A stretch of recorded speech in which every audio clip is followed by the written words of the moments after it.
So,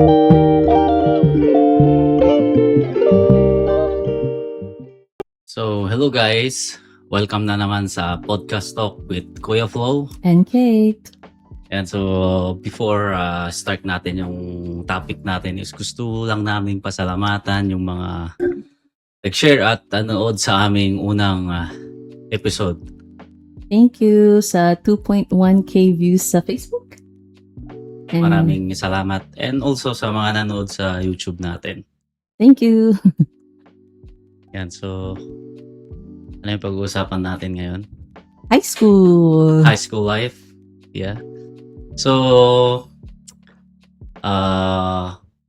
ano? So, Hindi. Tawag dito, ano yung hindi mo talaga makakalimutan na high school life na mga nangyari, mga pangyayari? pinaka-favorite ko talaga sa high school was always Academy Day. Mhm. May mga programs sa school, booths, ganun. And most of the time is busy kami nagpa-practice kaya walang classes. Yun yung kagandahan pag ako nga pag for example yung pag malapit na yung tawag dito Fiesta. fiesta sa Bangged, and then by classroom namimili sila ng mga estudyante na pwedeng sumali sa street dancing. Yeah. So sad yung school namin was not really involved sa mga street dancing. I think yun yung big difference na public school at saka private. Dati is yung school namin is hindi nakikisali. But I think now is Yeah, nakikisali na sila. ata yung Yeah. yung school mo dati. Yeah. Tapos ayun nga, nagiging escape ko siya na sa mga subjects ko. Yung pagsali sa mga ganyang aktibidad, kagaya ng street dancing. Kasi pag napili ka kasi, may tinatawag na audition dyan eh. Oh. Yeah. So, ako naman, hindi naman ako marunong sumayaw, pero kahit yung tagahawak lang ng props, okay na yun. Yeah, yung mga nabubuhat, yung nilalagay sa likod, okay na yun. Which, hindi ka naman na babagsak sa mga subject mo eh. Mhm. Kumbaga, additional na yun sa mga, Yeah. yeah. Sa Pinas, no, yung grade mo sa report card was not really based lang sa exams, di ba? Mhm. Yeah. Projects. Projects. Ganun. Dito sa Hong Kong is based totally sa exam mo. Yeah. That's the difference. Yeah, and then ako kasi mahilig ako sa mga kagaya ng sports. Yeah. Anong sports mo? Marami. Like? Like swimming, sumali ako dati dyan sa swimming. I don't know how to And swim. ang tawag dito, pati Arnis. Yeah. Naging sa campus namin, not whole Abra. Sa campus lang namin, naging president ako ng Arnis community dun sa campus namin. Wow. Yeah. Way back 2010. Yeah. And Then, marami akong kasama dyan. Yung dati na nakasama ko sa tournament dati sa Baguio na sa Karaa. Kasi nasali kami sa Karaa meets eh. I mean, Karaa. Yeah, Karaa. Yung dati kong nakasama dyan, which is police na siya ngayon. Yeah. And yung isa, nasa Macau ngayon. Yeah, na naging officer din, naging vice president ko sa community namin sa Abrahay as a Arnis. Kaya mo pa ba players. if try mo Of ngayon? course naman. Kaya ko naman. Ako pa. And sad to say na yung kasama rin namin dati is he passed away. Yeah. Ito is umanaw na siya nung nag-graduate kami ng high school, and then nabalitaan ko na lang na namatay na siya. Oh, wow. Yeah. And sa ganong edad, nakakalungkot talaga kasi Yeah. bata pa siya eh. Taga Narvacan, yeah. Yeah, that's life. Yeah. And ikaw, ano yung hindi mo makakalimutan way back in high school ka pa na yung pag naiisip mo yun is nakakatawa talaga siya? Okay, so isa ako sa mga pasaway na student. Most of the time, most talkative. So, pag minsan pasaway kami, pinapalabas kami sa classroom and then naglilinis sa labas, sa playground, kahit super init. Yung, naalala ko pa dati yung ang tawag dito, isang head teacher din siya sa campus namin. As in talaga napaka-stricto niya about gupit sa mga lalaki. As in, pag lumagpas na yung palugit sa araw na magpagupit ka, sabi niya, ay, pag hindi ka talaga nagpagupit, pupunta siya per classroom, and then as in, papalabasin ka. Gugupitin ka niya? Hindi naman sa gupin, talagang lalagyan ka niya ng para pumangit yung buhok mo, para yun na yung Mapo-force ka magpagupit. Syempre, buti na lang walang tulfo dati. Hindi naman siguro abot sa ganun yun. Kasi alam mo naman yung mga required kids naman talaga na yun. Which is nasa public school ka, kahit nasa public school ka, kaya required yun magpagupit ka, syempre. Di ba may nagpatulfo nga na kuan lang, binato lang siya ng eraser ng blackboard? Iba na kasi yung panahon ngayon sa mga estudyante, sa totoo lang. Nagbabago yan eh. Ngayon, masyado nang sensitive mga estudyante. Hindi naman kagaya sa atin dati, di ba? Yeah. Kami nga, stick pinapatungan ng eraser eh. Eraser or pero ayaw ko mag-mention ng mga pangalan. Blackboard, chalk. Hindi, naman yun eh. Bunga naman yun ng kakulitan pero natin. Pero that's okay. Yeah. It's memories na siya ngayon na tinatawanan mo, di ba? Hindi, pero yung MAPE teacher ko dati, MAPE teacher namin, second year high school, naalala ko, yung isa naming classmate na lalaki, as in talaga, inano siya ng gitara kasi ang ingay. Yeah. Sinira yung gitara niya? Hindi naman sinira. Inano lang sa kanya. Kasi ang kulit eh. Alam mo naman pag,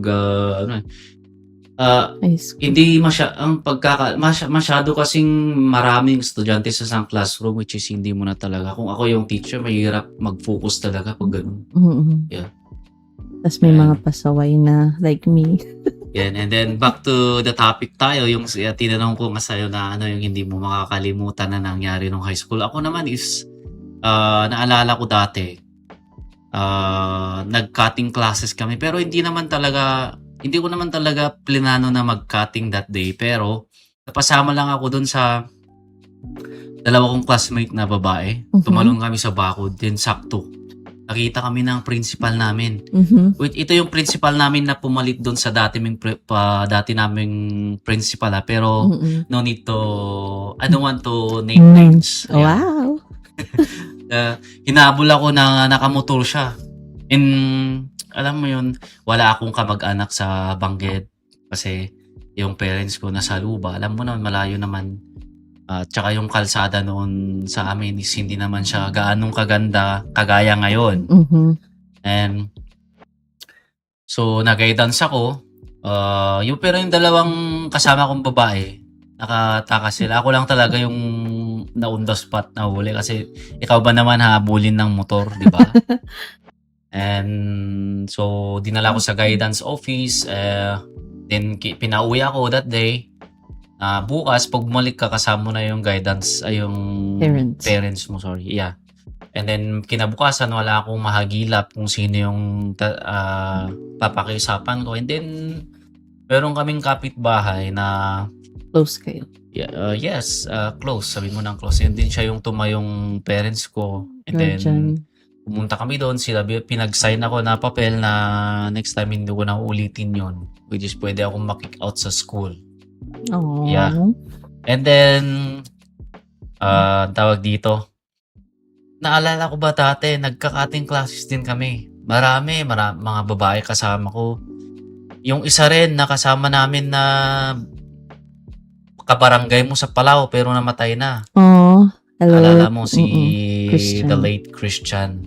Yeah. Namatay din siya kasi sa heart attack ba? I'm not sure. We don't know. Pero hindi mi sure. Hindi mo sure. Hindi namin sure kung tawag dito. What's the cost? Yeah. Pero yun yung mga kasama ko dati, which is yung classmate namin na babae na taga Anggad. Alam mo na kung sino ka. And then, doon kami sa kubo nila doon sa bukid. Doon kami umiinom. As in talaga, may bawon kaming GSM Blue pa yung nag-uso nun eh.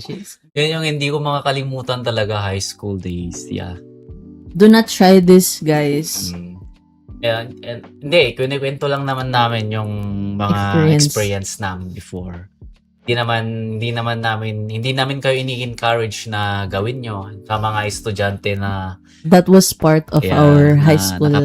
Hindi, iba na ngayon iba na yung panahon ngayon kaysa sa panahon namin. Yeah. Yes, high school yung days. latest news ngayon about sa shooting, no? But that's no so need sad. to Just talk wanna about say, that, yeah. we're not gonna talk about it, but we're just gonna... Okay, back to topic tayo, guys. Ikaw naman, may mga umabot pa sa punto na kagaya niyan pag nandito ka sa Hong Kong, pag bumabalik ka and then pumapasok ka sa school, meron ka bang yung teacher na gusto mo na, ay, ma'am, ito pa sa lobong chocolate. May ganun ba na scenario? Pasalubong, not really. Wala akong maalala. Yeah. Meron lang akong favorite talaga na teacher dati. Sino? ELC teacher. Ako naman is yung Hello, ma'am. kalimutan ko na kung anong subject, basta siya yung ano ba ang subject na yun sa second year ako noon eh. Sa second year, yun yung paboritong teacher ko, yung advisor ko mismo sa second year. Yeah. Si Ma'am Secret. taga Zone 6 siya. Pero hindi ko na alam kung kumusta na siya. Sa ilang ulit na tayong nagbakasyon. Dapat search mo Facebook niya. Hindi ko maalala yung pangalan pero yung apelyido. Alam ko. Yeah. And then, alam mo yung nung first year ako, grabe. Siguro ito yung pinakakatawang nangyari nung first year ako kasi so pasukan na first year, and then habang lumilipas yung mga araw, may nakakilala ka. Tapos meron akong classmate na magkapatid, which is meron silang pwesto sa palengke. Mm-hmm. And then nagbebenta sila ng mga pagkain kagaya ng steak o yung yema. Sa Ganun. school? Sa school mismo. Which is yun yung paraan nila para makakuha sila ng mga pang-allowance, pang-araw, daily allowance, ganun. Pero ito yung classmate ko na inuutangan ko pero hindi ko binabayaran. Shout out sa'yo. Hindi ko alam kung friend ko sila sa Facebook Sorry guys. Yes, and isa pa. Meron kaming MAPE teacher na nagbebenta rin ng yema. So, hindi na namin siya tinatawag na sa name niya. As a subject teacher na yung pangalan niya, which is, ang tinatawag na namin sa kanya is Ma'am Yema. Kasi nagbebenta siya ng hindi ko naman sinasabi na masama yung gano'n, pero bago siya mag-lecture ng kanyang subject, which is nagbebenta muna siya ng yema. Oh, really? Yeah. Bumibili ka? Yes. Inuutang mo? Hindi naman utang. Hindi ko alam kung pag inutang mo yun, hindi ko alam kung papuutang talaga niya. Mm-hmm. And naalala ko dati bago mag-start yun ng kanyang subject, ang lagi niyang sinasabi, alright. Yan. Alright. Yan yung tumatak. And sa'yo, may kukwento ko pa ba? Yung funny lang na ganap sa classroom namin one time. So, sa school kasi, bawal magdala ng phones. Yes. And, sa harap ng school may mga nagbebenta din ng mga snacks, ganun. So, kilala niya na kami. Iniiwan namin minsan yung phone namin sa kanya. And then, pag uwi namin, kinukuha namin ulit yung phone namin. Okay. Pero ito kasing isang classmate namin na pasaway, Mm. dinala niya talaga yung phone niya sa classroom namin. Hide natin yung pangalan niya na Masulit. Mhm. Shout out, Masulit. So, tinago niya yung phone niya sa may basurahan. And then, meron naman isang guy na sinumbong siya sa teacher na nagdala siya ng phone. Oh. So, tinanong, saan mo tinago? Sa daw, sa basurahan. So, na-confiscate yung phone niya.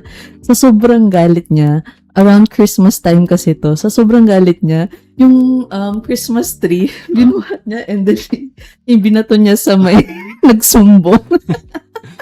Hindi, kanya-kanya naman yan. Alam mo naman nung high school tayo is hindi mo naman may iwasan yung sumipsip ka din paminsan-minsan, lalo na kung gusto mo talaga yung what I mean, may mga paborito ka rin namang mga teachers, di ba? Lalo na kung meron kang galit doon or gusto mong iniinis talaga yung classmate mo, di ba? Yeah. Yeah, ano po? May nickname ka ba nung high school High ka? school? Yeah, marami. For example? Tinatawag naman ako sa pangalan ko, which yung alam mo na. And I remember Raul. Yeah, they call me Raul. Why? Hindi nila sinasabi sa school yan eh. Nung sumali lang ako sa taekwondo. Yeah. Ba't Raul? Hindi ko alam, ang layo, no? Yeah. Pangalan ko. Ako naman is, yung principal namin, gusto akong tinatawag na Genghis Khan. Kasi yung family name namin was Khan. Yeah. And then, sa history ba yun? History. Yeah. History. We learn about the emperor na Genghis Khan. So, tinatawag akong Genghis. Pero naalala ko dati nung high school ako, may alaga akong ahas. Ew! Yeah, sawa. Nilalagay ko siya sa, snakes. alam mo yung Saan mo naman nakuha to? Ito is, binigay ito nung, sabihin ko na pinsan ko, na very close ko. And then, binigay niya sa akin, alagaan mo. Pero yung ahas na yun is namatay din kinalaunan. Pero dinadala ko yun sa school. Ilalagay ko sa loob ng bag. Tapos, Why? itong mga classmate ko naman, syempre, alam mo naman, pag may gawin kapagyebang mo yun eh, parang, wow, sikat ka. Diba? Kasi yung iba, alam naman natin, takot. Tapos yung mga classmate ko naman, ma'am, si ganito, may ahas sa ano. Tapos yung subject teacher patingin, oh my God, gumagano na siya. Oo. As in talaga, dinala ko sa school. Ew. Pero kinalaunan, isang gabi, tinanggal ko siya sa ano niya, nawala. Hindi ko na siya mahigilap, pero isang gabi natulog ko, may gumagalaw sa pa ako, buti na lang maliit pa siya, hindi na siya malaki. Dalawa na ba tayo nung may alaga ka niyan? I think hindi pa kasi third year tayo naging dalawa eh. Thank God. Uy, may naaalala din ako. Ano yun? Nung fourth year ka, Ano yun? tas dalawa na tayo. Tas JS prom nyo to dati. Tas pumunta ako. Sana di na lang ako pumunta. Bakit? Bakit Kasi nga naman? nagsayaw ka ng girl. Normal naman yun. Ikaw But naman. still, I got like jealous. Ibig sabihin, love mo talaga ako, no? High school. Of course. Yeah. Ano pa? What else? May kukwento ko ba or magra-wrap up na tayo? I guess that's it. Yeah. Alright. Next time guys, abangan nyo yung Guys, please comment below kung anong topic yung gusto ninyo. yeah, and then wag nyo kalimutan i-share guys pati paki-follow na lang din yung YouTube channel namin. Of course, paki-follow din yung Facebook page namin guys. Ano ba? Yeah, Facebook page. Yung Facebook page, Okay. ko kung saan ko ina-upload to guys. Maraming salamat guys and good luck sa atin. Good luck. Yeah. Bye!